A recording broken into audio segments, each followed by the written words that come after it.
അതേപോലെ അറബ് ഇതിനകത്തുള്ള ഒരു വാക്കാണ് സം സം. മലയാളത്തിൽ സം സം എന്ന് എഴുതാൻ പറ്റുള്ളൂ, സ. പക്ഷെ സ എന്നുള്ള ശബ്ദമാണ് വരേണ്ടത്. പക്ഷെ നമ്മളെ സംബന്ധിച്ച് നമുക്ക് സം സം സം സം സം തെളിനീരെന്നാ പറയുക. പക്ഷെ സംസം അല്ല, സായാണ്. സംസം തെളിനീർ എന്നാണ് സാധാരണ ഉച്ചരിക്കേണ്ടത്. പക്ഷെ പലരും അത് സംസമായിട്ട് പറയുന്നത്. അപ്പോൾ അങ്ങനെയൊക്കെ ഉള്ളത് നമ്മൾ അതുപോലെ അള്ള അള്ള എന്ന് പറയാനായിട്ട് പലർക്കും അറിയില്ല, അള്ള എന്ന് പറയും. ഭയങ്കര തെറ്റാ. കാരണം നമുക്ക് എന്നുള്ള ശബ്ദം വരില്ല. അപ്പം അത് പറഞ്ഞ് പഠിച്ചാലേ നമുക്കത് കിട്ടുള്ളൂ. അപ്പം അങ്ങനെയൊക്കെ ഉള്ള കുറേ കാര്യങ്ങൾ പഠിച്ചിട്ടാണ് ഞാൻ പാടിയത്. അങ്ങനെയുള്ള ഒരു പാട്ടാണ്, ഒരു അറബിക് ടച്ചുള്ള ഒരു പാട്ടാണ്. ഉമ്മത്തിൻ വസീല വസീല ദീൻ വസീല ഇമ്പപ്പൂ റിസാല റിസാല ദീൻ റിസാല ആരംഭ റസൂല റസൂലേ യാ റസൂലേ ഉമ്മത്തിൻ വസീല വസീല ദീൻ വസീല വസീല ദീൻ വസീല. ആ വേരിയേഷൻ പഠിക്കാൻ വേണ്ടിയിട്ട് കുറെ അങ്ങനത്തെ സോങ്സ് കേട്ടായിരുന്നു. തീർച്ചയായിട്ടും അങ്ങനെയുള്ള പാട്ടുകൾ ഞാൻ പ്രത്യേക ഇൻട്രസ്റ്റ് എടുത്തു വെച്ച് പാടും. ഇപ്പൊ തന്നെ ഒരു അറബി സിംഗർ തന്നെ പാടിയ ഒരു പാട്ടാണ് ഞാൻ നേരത്തെ സൗദി അറേബ്യയിൽ വെച്ച് ഇതുപോലെ ഒരു ഇഷ്യൂ ഉണ്ടായപ്പം അവിടെ എന്നുവെച്ചാൽ അവര് അനുവാദം ഇല്ലാതാണ് ആ പ്രോഗ്രാം അവിടെ ചെയ്തത്. ഇപ്പം അവർ ഇല്ല. മക്കയും മറുവയും പുണ്യ സ്ഥലമായതുകൊണ്ട് അവിടെ മതകാര്യ പോലീസ് എന്ന് പറഞ്ഞൊരു പ്രത്യേക പോലീസ് ഉണ്ടായിരുന്നു. പക്ഷെ എൻ്റെ ഈ ഇഷ്യോടുകൂടിയാണ് ആ പോലീസിനെ എടുത്ത് കളഞ്ഞു. അതുവരെ ആ 2013 വരെ ഇവർ വളരെ സ്ട്രോങ് ആയിരുന്നു. അതേപോലെ തന്നെ ഇങ്ങനെയുള്ള കാര്യങ്ങളിൽ അവർ വളരെ ശ്രദ്ധിക്കുമായിരുന്നു. അപ്പോൾ ഇതിൻ്റെ ഈ അനുവാദമില്ലാതെ പെർമിഷൻ ഇല്ലാതെ ചെയ്തുകൊണ്ടാണ് അന്ന് അവരവിടെ വന്നത്. പക്ഷേ ഈ ആള് അവിടുന്ന് മുങ്ങിക്കളഞ്ഞത് കൊണ്ടാണ് എനിക്ക് പോലീസ് സ്റ്റേഷനിൽ പോകേണ്ടി വന്നത്. പക്ഷെ നമുക്ക് വളരെ മാന്യമായിട്ടുള്ള ട്രീറ്റ്മെൻറ്റും കാര്യങ്ങളും. കാരണം എൻ്റെ കൂടെ അന്ന് നമ്മുടെ BT ബൽറാം എന്ന് പറഞ്ഞൊരു MLA ഉണ്ടല്ലോ, അദ്ദേഹം ഉണ്ടായിരുന്നു. അപ്പം അദ്ദേഹം റിയാദിൽ നിന്ന് നാട്ടിലേക്ക് പോയി, ഞാൻ റിയാദിൽ നിന്ന് ദമാമിലേക്ക് പോയി. അപ്പം അദ്ദേഹം നാട്ടിൽ വരുമ്പം ഞാൻ ദമാമിലെത്തി. അപ്പം അന്ന് വൈകിട്ടാണ് ഈ സംഭവം നടക്കുന്നത്. അപ്പം ഈ സംഭവം നടന്ന ഉടനെ തന്നെ ബൽറാമിന് ഈ വിവരം കിട്ടി.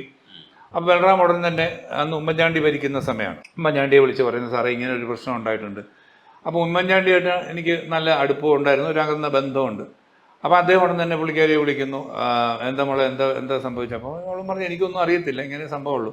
അപ്പം തന്നെ അദ്ദേഹം AK ആന്റണി സാറിനെ വിളിക്കുന്നു. അദ്ദേഹം അന്ന് പ്രതിരോധ മന്ത്രിയാണ്. അതേപോലെ വിദേശകാര്യ മന്ത്രിയായിട്ടുണ്ടായിരുന്ന E അഹമ്മദ് സാഹിബിനെ വിളിക്കുന്നു. അപ്പോൾ പടപടാന്ന് ഇവിടുന്നൊക്കെ വിളിയൊക്കെ വന്നപ്പോൾ അവർക്ക് മനസ്സിലായി അങ്ങനെ ഒരു ഇതായിട്ട് വന്ന ആളല്ല. അങ്ങനെ നമ്മളവിടെ രാത്രി ഞാൻ ആ പോലീസ് സ്റ്റേഷനിൽ ഇരിക്കുമ്പം എൻ്റെ കൂടെ ഉണ്ടായിരുന്ന ആൾ പറഞ്ഞു ഇന്ത്യയിലെ വലിയൊരു സിംഗറാണ്. കാരണം അവർക്ക് കേരള എന്നൊന്നും പറഞ്ഞാൽ അറിയത്തില്ല. അപ്പം ഇന്ത്യയിലെ ഒരു സിംഗറാണ്. അപ്പം പുള്ളി ഉടനെ മൊബൈൽ എടുത്ത് ഇങ്ങനെ അടിച്ചു നോക്കിയപ്പം എൻ്റെ പേര് പടപടാന്നിങ്ങനെ വീഡിയോസ് വരുന്നുണ്ട്. അപ്പം പുള്ളി പറഞ്ഞു ഞാനൊരു അറബി പാട്ട് പാടാമെന്ന് പറയട്ടെ എന്ന് ചോദിച്ചാൽ ഞാൻ പറഞ്ഞു ഓക്കെ പറഞ്ഞു. അപ്പം ഞാൻ അതിനു മുമ്പ് ബഹ്റൈനിൽ പോയപ്പം അവിടുത്തെ ഷെയ്ഖ് ഫാമിലി ഇതിൽപ്പെട്ട ഒരാളാണ് വിദ്യാഭ്യാസ മന്ത്രി, അദ്ദേഹമാണ് ഉദ്ഘാടകൻ.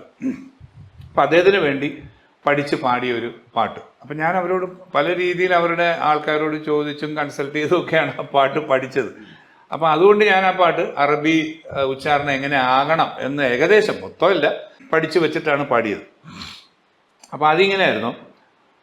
വാലയ്യ വാലഹാലി ഔവനു വജ്രതനത്താലി വാലയ്യ വാലഹാലി ഔവന വജ്രതനത്താലി منهم في وسرت براني لاني ومختي لاني يبجاني منهم في وسرت براني لاني ومختي لاني يبجاني وعليا وعلى هالي وعليا وعلى هالي وعليا وعلى هالي ഇങ്ങനെ അവരായിട്ട്. അപ്പം അത് അവിടെ പാടി കഴിഞ്ഞപ്പോഴത്തേക്കും അവർക്കും അതിശയാണ്. അവർ അറബിയല്ല പാടുന്നത്, അറബി അറിയുന്ന ആളുമല്ല. അപ്പോൾ ഞാനിങ്ങനെ കണ്ണടച്ചൊക്കെ ഇങ്ങനെ പാടി നോക്കിയപ്പോഴത്തേക്കും അപ്പുറത്തും ഇപ്പുറത്തുമൊക്കെ പിന്നെ വലിയ മെഷീൻ ഗണ്ണൊക്കെ പിടിച്ച പോലീസുകാർ ഇപ്പോൾ പാറാൻ നിന്നവരും കൂടെ ഇങ്ങോട്ട് വന്നിരിക്കുക പാട്ട് കേട്ടിട്ട്. അപ്പം ഞാൻ പറഞ്ഞത് അപ്പം അവർ വരെയും വരണമെങ്കിൽ അവൻ പാട്ടുകാരനാണെന്ന് തോന്നിയോണ്ടാവുന്നത്. ഈ ഗായകനാകുമ്പോൾ ഭക്ഷണ കാര്യത്തിലൊക്കെ പലതരത്തിലുള്ള റെസ്ട്രിക്ഷൻസ് ഉണ്ടാവും. അപ്പോ അതെങ്ങനെയാണ് നോക്കുന്നത്? ഇല്ലെങ്കിൽ അങ്ങനെ റെസ്ട്രിക്ഷൻ ഇല്ലാത്ത ഒരാളാണോ? അങ്ങനെയൊന്നുമില്ല, എല്ലാം കഴിക്കും. എല്ലാം കഴിക്കും. പിന്നെ തണുപ്പ് മാത്രം ഇല്ല, ഐസ് വാട്ടർ ഇല്ല. ഐസ് വാട്ടർ ഇല്ല, സാധാ പ്ലെയിൻ വാട്ടർ ആണ് കുടിക്കുന്നത്. അങ്ങനെ അല്ലാതെ വേറെ ഒരു തരത്തിലുള്ള നിർബന്ധമില്ല. ഇല്ല. പിന്നെ വേറെ ബാഡ് ഹാബിറ്റ്സ് ഒന്നും ഇല്ലാത്ത കാരണം വേറെ അടിയും വഴക്കുമില്ല. അടിയും വഴക്കുമില്ല, സുഹൃത്തുക്കളെ അടിയും വഴക്കുമില്ല. പിന്നെ ഉള്ള ഒരുപാട് പുളി അല്ലെങ്കിൽ ഒരുപാട് പിന്നെ മധുരം, പിന്നെ വല്ലപ്പോഴും ഐസ്ക്രീമോ അല്ലെങ്കിൽ അങ്ങനെയൊക്കെ കഴിക്കുകയും ചെയ്യും. പക്ഷെ ഈ ഐസ് കഴിക്കുന്നതിന് ഞാൻ എതിരെന്താണെന്ന് വെച്ചാൽ, ഇപ്പം നമ്മളൊരു വലിയൊരു ഐസ് കട്ട എടുത്ത് ഇങ്ങനെ ഇപ്പം നമുക്ക് ഈ വിരലിങ്ങനെയൊക്കെ ചെയ്യാൻ പറ്റും അല്ലേ? ഒരു ഐസ് കട്ട എടുത്ത് നമ്മളിങ്ങനെ കയ്യിൽ പിടിക്കുന്നു, ഒരു 5 മിനിറ്റ് അല്ലെ 10 മിനിറ്റ് കഴിഞ്ഞ് നമുക്ക് ഇങ്ങനെ നൂർക്കാൻ പറ്റത്തില്ല. അപ്പോൾ നമുക്ക് ഇങ്ങനെ പതുക്കെ നൂർക്കാൻ പറ്റുള്ളൂ. അതെന്താണെന്ന് വെച്ചാൽ ഇവിടുത്തെ കോശങ്ങളെല്ലാം ചുരുങ്ങിപ്പോയതുകൊണ്ടാണ്. എന്ന് പറഞ്ഞാൽ നമ്മൾ ഈ സ്ഥിരമായിട്ട് ഇങ്ങനെ തണുത്ത വെള്ളം ഉപയോഗിക്കുമ്പോൾ, ഇപ്പോൾ ഒരു 10,000 വോക്കൽ കോഡ്സ് ആണ് ഒരു സാധാരണ പാട്ടുകാരനുള്ളതെങ്കിൽ, നല്ലൊരു പാട്ടുകാരനെ സംബന്ധിച്ച് ചിലപ്പോൾ അത് 30,000 50,000 ഒക്കെ ആയിരിക്കും. അപ്പോൾ ഇതിൻ്റെ വൈബ്രേഷൻ അനുസരിച്ചിട്ടാണ് നമുക്ക് ഈ വോയിസ് മോഡുലേഷൻ എന്ന് നമ്മൾ പറയുന്നത്. അപ്പോൾ ഇതിന് സ്റ്റിഫാവും. നമ്മളിങ്ങനെ സ്ഥിരമായിട്ട് ഇങ്ങനെ തണുത്ത വെള്ളമൊക്കെ ഉപയോഗിക്കുമ്പോൾ അത് സ്റ്റിഫാവും. അപ്പോൾ ആ സ്റ്റിഫ്നെസ് വരാതിരിക്കാൻ വേണ്ടിയിട്ടാണ് ഈ തണുത്തത് അധികം കഴിക്കരുതെന്ന് പറയുന്നത്. പിന്നെ നമ്മൾ ഈ അലർജിക് ആയിട്ടുള്ള സംഭവങ്ങൾ കഴിയുന്നതും ഒഴിവാക്കുക. ഇപ്പം ഞാൻ ഒരു സമയത്ത് എനിക്ക് തൈരും ഒരല്പം ക്യാബേജ് തോരനും തന്നാൽ ഞാൻ സുഭിക്ഷമായിട്ട് കഴിച്ചിട്ട് പോകായിരുന്നു. പക്ഷെ ആ സമയത്ത് എപ്പോഴും ജലദോഷം.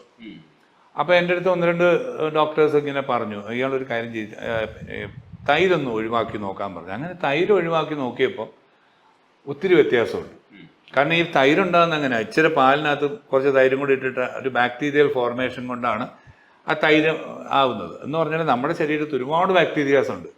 അതിൻ്റെ കൂട്ടത്തിൽ പിന്നെയും തൈര് ചെല്ലുമ്പം അവിടെ ഒരു ബാക്ടീരിയൽ ഫോർമേഷൻ നടന്നിട്ട് നമ്മുടെ ചിലപ്പോൾ കഫമായിരിക്കാം, മറ്റു തരത്തിലുള്ള അസ്വസ്ഥതകൾ ഉണ്ടാവാം, അങ്ങനെയൊക്കെ സംഭവിക്കാം. അതുകൊണ്ടായിരിക്കാം ഈ പറഞ്ഞ പോലെ തൈര് ഉപയോഗിക്കുന്നത് ഒഴിവാക്കാൻ പറയുന്നത്. ഈ കൈ കിട്ടിയ സ്ഥിതിക്ക് ചില ചോദ്യങ്ങളും കൂടെ ചോദിക്കേണ്ടതുണ്ട്. അപ്പോൾ ഇനിയധികം കൈ കിട്ടില്ല. അപ്പോൾ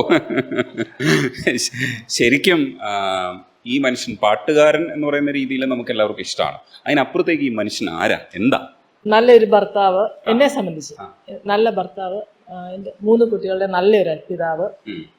അതാണ് എനിക്ക് പറയാൻ പറ്റൂ. അതാണ്. പിന്നെ പാവങ്ങളും ഞങ്ങൾ ഭയങ്കര ഒരു ഫാമിലി മാനാണ്. ഞങ്ങളില്ലാതെ ഒരിടവും പോവില്ല. അതാണ്. പിന്നെ ഒരുപാട് പെട്ടെന്ന് ദേഷ്യം വരും, അതുപോലെ തണുക്കും. പിന്നെ എല്ലാവരോടും മനസ്സലിവുള്ള ഒരാളാണ്.